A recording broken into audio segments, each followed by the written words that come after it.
প্রশাসনের আশ্বাসে আগামী ৭ কার্যদিবস পর্যন্ত রাজশাহী বিশ্ববিদ্যালয়ের কর্মকর্তা কর্মচারীদের কমপ্লিট শাটডাউন কর্মসূচি স্থগিত করা হয়েছে।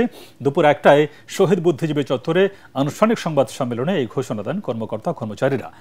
রাবি অফিসার্স সমিতির সভাপতি মুক্তার হোসেন জানান, শিক্ষক কর্মকর্তাদের লাঞ্ছিতের ঘটনায় জড়িতদের বিচারের পাশাপাশি প্রাতিষ্ঠানিক সুবিধা ফিরিয়ে দেওয়ার দাবি জানানো হয়। অন্যথায় কঠোর আন্দোলনের হুঁশিয়ারি দেন তারা। এর আগে চতুর্থ দিনের মতো রাজশাহী বিশ্ববিদ্যালয়ে পোষ্য কোটা ঘিরে শিক্ষার্থীদের হাতে লাঞ্ছিতের ঘটনায় তাদের কার্যক্রমে অনির্দিষ্টকালের জন্য কমপ্লিট শাটডাউন পালন করে আসছিল শিক্ষক কর্মকর্তা কর্মচারীরা। কর্মসূচির অংশ হিসেবে সকালে শহীদ বুদ্ধিজীবী চত্বরে অবস্থান নেন ২ শতাধিক কর্মকর্তা কর্মচারী। এদিকে বিশ্ববিদ্যালয়ের অচল অবস্থা নিরসনে মানববন্ধন করেছে ইসলামী ছাত্র শিবির। সকালে কেন্দ্রীয় লাইব্রেরির সামনে এই মানববন্ধন করেন তারা।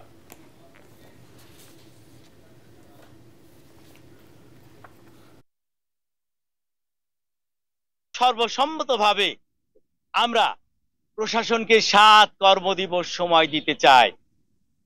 এই ৭ কর্মদিবসের মধ্যে যদি আমাদের প্রাণের দাবি, সন্ত্রাসীদের ন্যায় বিচার এবং প্রাতিষ্ঠানিক সুবিধা হতে আমাদের ফিরিয়ে দেওয়া না হয়, ৭ কর্মদিবস পরে আমরা আরো বৃহত্তর কর্মসূচি গ্রহণ করব।